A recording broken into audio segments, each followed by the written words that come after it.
Travel ব্লগে তোমাদের সকলকে স্বাগত। কারণ 8 থেকে 80 আমরা সকলেই ঘুরতে ভালোবাসি। আর বাঙালির কাছে শীত মানেই ঘোরাঘুরি আর পিকনিক। আর একদিনের ঘোরার জন্য একেবারে পারফেক্ট জায়গা হচ্ছে ভিক্টোরিয়া মেমোরিয়াল, আলিপুর জু, সায়েন্স সিটি আর ইন্ডিয়ান মিউজিয়াম এইগুলো। আর আমি শিওর তোমাদের মধ্যে অনেকেরই এইগুলোর সাথে কোনো না কোনো মেমোরি জড়িয়ে আছে। তা যাই হোক, এই ভিডিওতে আমি তোমাদের পুরো ভিক্টোরিয়া মেমোরিয়াল ঘুরে দেখাবো। তার সাথে সাথে ভিক্টোরিয়া মেমোরিয়াল রিলেটেড যত ইনফরমেশন আছে সেগুলো আমি তোমাদের সাথে শেয়ার করার চেষ্টা করব। আর তার সাথে সাথে একটু ইতিহাসের পাতায় রূপ দেবো, কারণ ভিক্টোরিয়া মেমোরিয়াল রিলেটেড যে হিস্ট্রি আছে সেটাও আমি ছোট করে তোমাদের সাথে শেয়ার করার চেষ্টা করব। তাই চলো আর সময় নষ্ট না করে সবার আগে রুট ম্যাপ আর টিকিট প্রাইস এগুলো জেনে নিই, তারপরে ভেতরে এসে তোমাদের আমি পুরোটা ঘুরে দেখাচ্ছি। তোমরা ভিডিওটা কন্টিনিউ করো। আর ভিডিওটা দেখার পর যদি তোমাদের একটু ভালো লেগে থাকে তাহলে অবশ্যই চ্যানেলটা সাবস্ক্রাইব আর পরের ভিডিওর আপডেট পাওয়ার জন্য বেল আইকন প্রেস করে পাশে থেকো। তোমরা যদি শিয়ালদা থেকে আসো তাহলে সেক্ষেত্রে bus number 7D, 227, 230, 260 bus number ধরে চলে আসতে পারো ভিক্টোরিয়া মেমোরিয়ালের সামনে। আর তোমরা যদি হাওড়া থেকে আসো সেক্ষেত্রে bus number AC6, AC24, AC12, S7, S10A বাস ধরে চলে আসতে পারো ভিক্টোরিয়া মেমোরিয়ালের সামনে। এবার তোমাদের সাথে মেট্রোর যে রুট ম্যাপ সেটা শেয়ার করা যাক, কারণ আমি নিজে মেট্রো করে এসেছিলাম। সবার আগে রানাহাট থেকে একটা টিকিট কেটে চলে আসি দমদম স্টেশনে। তারপর দমদম থেকে মেট্রো ধরার জন্য দাঁড়িয়ে পড়ি টিকিটের লাইনে। টিকিটের বিশাল লাইন পড়েছিল, সেটা তোমরা ভিডিও দেখলেই বুঝতে পারছো। যদিও দিন রবিবার ছিল, কিন্তু টিকিটের লাইন স্টেশনের বাইরে চলে এসেছিল। তারপর দমদম থেকে মেট্রো ধরে চলে যায় সোজা ময়দান মেট্রো স্টেশনে। তোমরা চাইলে রবীন্দ্র সদন মেট্রো স্টেশনে নামতে পারো। আর আমাদের টিকিট প্রাইস পড়েছিল ময়দান মেট্রো স্টেশন অবধি 20 রুপিস। এরপর ময়দান মেট্রো স্টেশন থেকে 1 নম্বর গেট দিয়ে বাইরে বেরিয়ে অ্যাপ্রক্সিমেটলি 1 কিলোমিটার হাঁটা পথে আমরা সোজা পৌঁছে যাই ভিক্টোরিয়া মেমোরিয়ালের একেবারে সামনে। পেছনের ক্রাউডটা দেখে আই থিঙ্ক তোমরা গেস করতেই পারছো যে ভিক্টোরিয়ার সামনে একেবারে চলে এসেছি। চলো এবার টিকিটের লাইনে দাঁড়িয়ে টিকিটটা কাটা যাক, আর টিকিট রিলেটেড যত ইনফরমেশন আছে সেগুলো তোমাদের সাথে শেয়ার করা যাক। তোমরা ভিডিওটা কন্টিনিউ করো। ভিক্টোরিয়া মেমোরিয়ালের ওপেনিং আওয়ার সকাল 10টা থেকে সন্ধ্যে 6টা অবধি, তবে অবশ্যই সোমবার এবং যে কোনো ন্যাশনাল হলিডেজ বাদ দিয়ে, কারণ এই দিনগুলোতে ভিক্টোরিয়া মেমোরিয়াল ক্লোজ থাকে। আর ভিক্টোরিয়া মেমোরিয়ালের যে টিকিট প্রাইস সেটা ভারতীয়দের জন্য 30 রুপিস, আর যারা সার্ক কান্ট্রি যেমন নেপাল, শ্রীলঙ্কা, বাংলাদেশ এরকম ধরনের কান্ট্রিদের জন্য হচ্ছে 100 রুপিস, আর বাদবাকি যেসব কান্ট্রি রয়েছে তাদের জন্য হচ্ছে 500 রুপিস করে।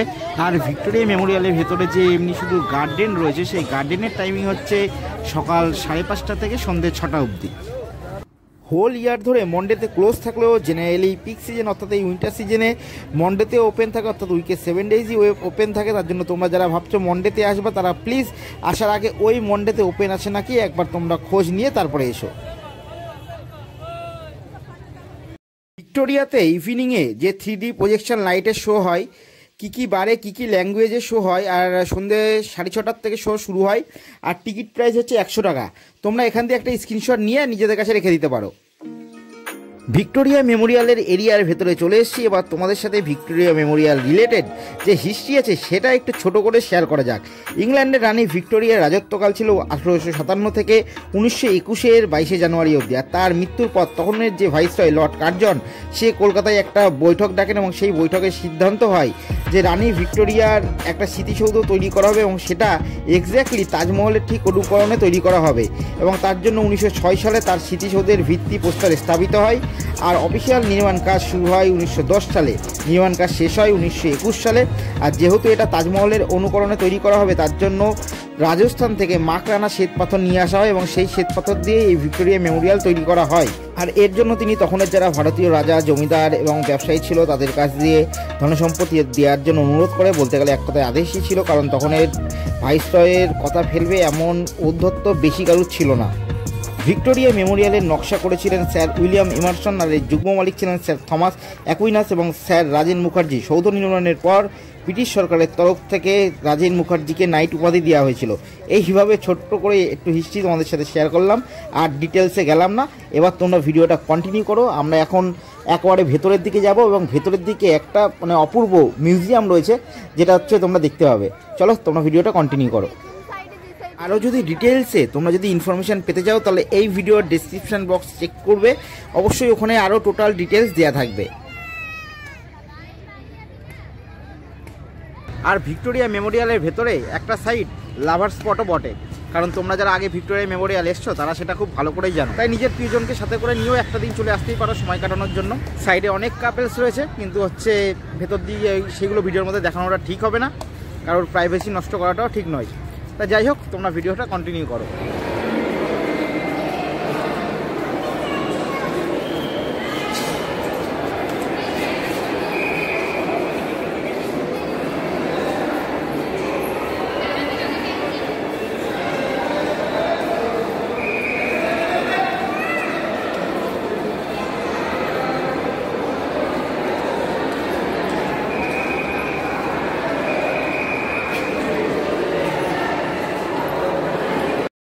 ভিক্টোরিয়া মেমোরিয়ালের হলের ভেতরে ঢুকেই তোমরা একেবারে লেফট সাইডে প্রথমেই দেখতে পাবে কিছু ফ্রেমবন্দি করা ফটো যেগুলো রাখা আছে পরপর। সেখানে হচ্ছে কিভাবে ভিক্টোরিয়া মেমোরিয়াল তৈরি হলো সেটাই ধাপে ধাপে ফটো দিয়ে বোঝানো আছে, তোমরা দেখে নিতে পারো। এবার চলো ভেতরের দিকে যাওয়া যাক, ভিডিওটা তোমরা কন্টিনিউ করো।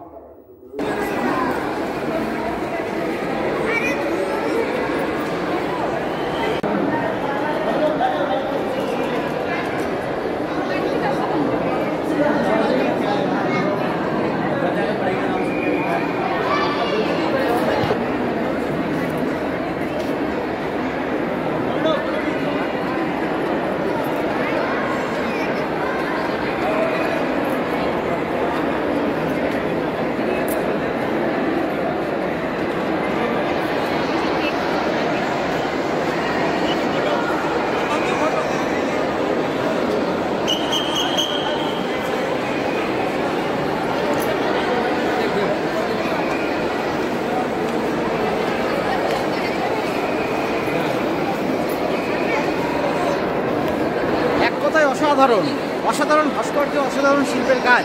সত্যি বলতে ব্রিটিশরা আমাদের দেশ থেকে বহু জিনিস লুটে নিয়ে চলে গেছে, কিন্তু তার সাথে সাথে এরকম দুই একটা কিছু ভালো কাজও করে গেছে, যেখানে এরকম সুন্দর ভাস্কর্য আর সুন্দর এরকম শিল্পের ছোঁয়া রেখে গেছে। এক কথায় অসাধারণ।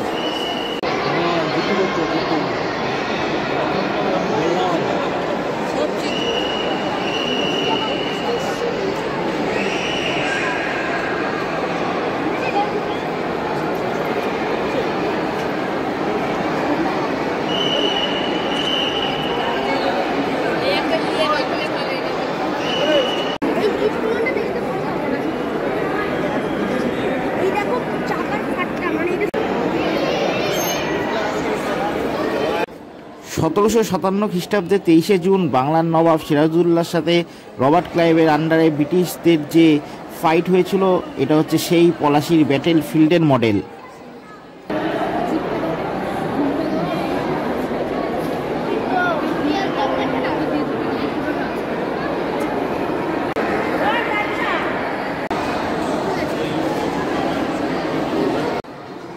এই গানটা পলাশির যুদ্ধের সময় ব্রিটিশদের দ্বারা ক্যাপচার করা হয়। নবাব সিরাজউদ্দৌলার সাথে ফ্রান্সের ট্রুপগুলোর যে একটা অ্যালায়েন্স হয়েছিল, সেই ফ্রান্সের ট্রুপগুলোর থেকেই পলাশির যুদ্ধের সময় ব্রিটিশদের দ্বারা এই গানটা হচ্ছে ক্যাপচার করা হয়েছিল।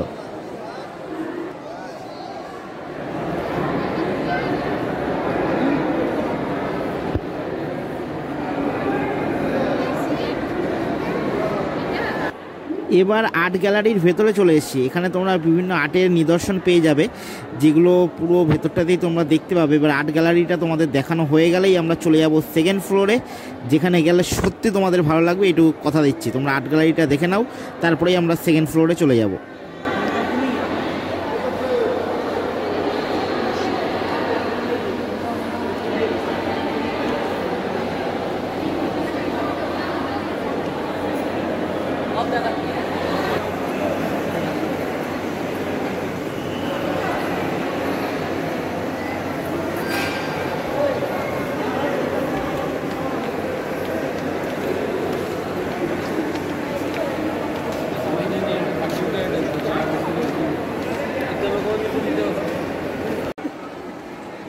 এখন তোমরা দেখছো বাংলার নবাব নাজিমের যে পাথরের সিংহাসন বা মসনদ ছিল, সেই সিংহাসনটা।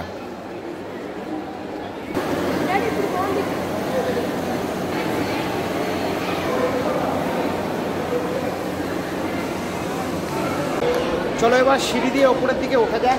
উপরের দিকে গিয়ে দেখা যাক যে ওপরে দেখার কি আছে, আর ওপর থেকে নিচের যে ভিউটা সেটাও দেখা যাবে। চলো উপরের দিকে ওঠা যাক।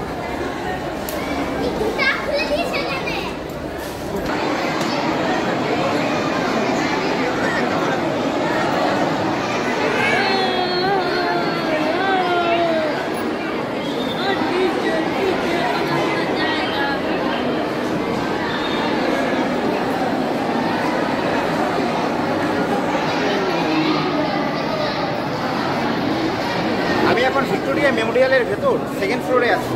আর আপনারা যদি ভিক্টোরিয়া মেমোরিয়ালে আসেন তবে অবশ্যই সেকেন্ড ফ্লোরটা আমি মাস্ট ভিজিট প্লেস হিসাবে রিকমেন্ড করব। তার কারণ হচ্ছে সেকেন্ড ফ্লোরের ভেতরে পুরোটাতেই আমাদের যারা স্বাধীনতা সংগ্রামী বা যারা বিপ্লবী রয়েছে তাদের সম্বন্ধে বিভিন্ন ইনফরমেশান দিয়ে, এছাড়া আরও এ টু জেড ইনফরমেশান একবারে এত সচেত বলা সম্ভব নয়। ভিডিওটা দেখলে হয়তো কিছুটা আপনারা বুঝতে পারবেন, ফুটিয়ে তোলা হয়েছে। তা আমাদের রানী এলিজাবেথ সম্বন্ধে অতটা ডিটেলসে না জানলেও চলবে, কিন্তু আমাদের প্রত্যেকের এই স্বাধীনতা সংগ্রামী যারা বিপ্লবী, যাদের জন্য আমরা স্বাধীনতা পেয়েছি, তাদের সম্বন্ধে জানা আমার মনে হয় একটা নৈতিক কর্তব্যের মধ্যে পড়ে। তা আপনাদের সাথে যদি বাড়িতে যারা বাচ্চা রয়েছে তারাও যদি আসে, তাদের অবশ্যই ছোটো থেকে আমাদের যারা স্বাধীনতা সংগ্রামী বা যারা বিপ্লবী আছে তাদের ব্যাপারে জানান, তাদের ব্যাপারে জানতে সাহায্য করুন। ঠিক আছে, ভিডিওটা আপনারা কন্টিনিউ করুন।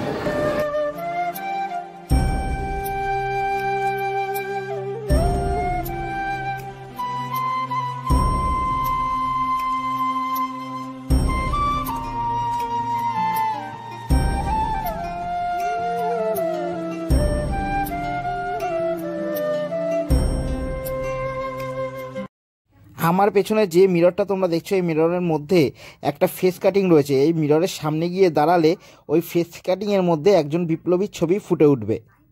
সামনে গিয়ে দেখা যাক, আমার ফেসটা ওই ফেস কাটিং রয়েছে তার মধ্যে রাখা যাক, দেখা যাক কোন বিপ্লবীর ছবি আমাদের সামনে চলে আসে।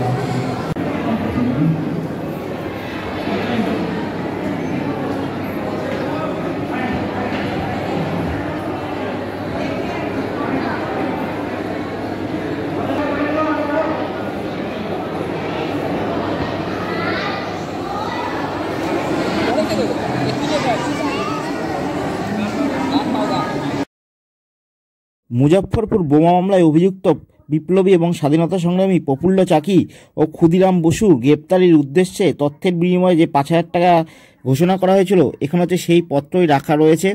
আর পাশে যেই ছবি তোমরা দেখতে পাচ্ছ, এটা স্বাধীনতা সংগ্রামী ক্ষুদিরাম বসুর ফাঁসির ঠিক আগের মুহূর্তের ফটো। আর সর্বকনিষ্ঠ হচ্ছে বিপ্লবী ছিলেন, যেখানে হচ্ছে তার ফাঁসি হয়েছিল। আর ফাঁসির ঠিক আগের মুহূর্তে যে গানটা গেয়ে তিনি উঠেছিলেন, যা শুনে আমাদের হয়তো প্রত্যেকটা ভারতবাসীর গায়ে হয়তো কাটা দেয়। একবার বিদায় দে মা, ঘুরে আসি, হাসি হাসি পড়ব ফাঁসি, দেখবে জগৎবাসী। ভাবা যায় একটা মানুষের যেখানে ফাঁসি হবে তার আগের মুহূর্তেও তিনি একটা এরকম দেশের জন্য গায়ে কাটা দেওয়া গান গেয়ে উঠছেন। কতই না দেশের প্রতি ভালোবাসা থাকলে এরকমভাবে হাসতে হাসতে ফাঁসির দড়ি গলায় দেওয়া যায়।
ধরে দেখেছো তাদেরকে অসংখ্য ধন্যবাদ।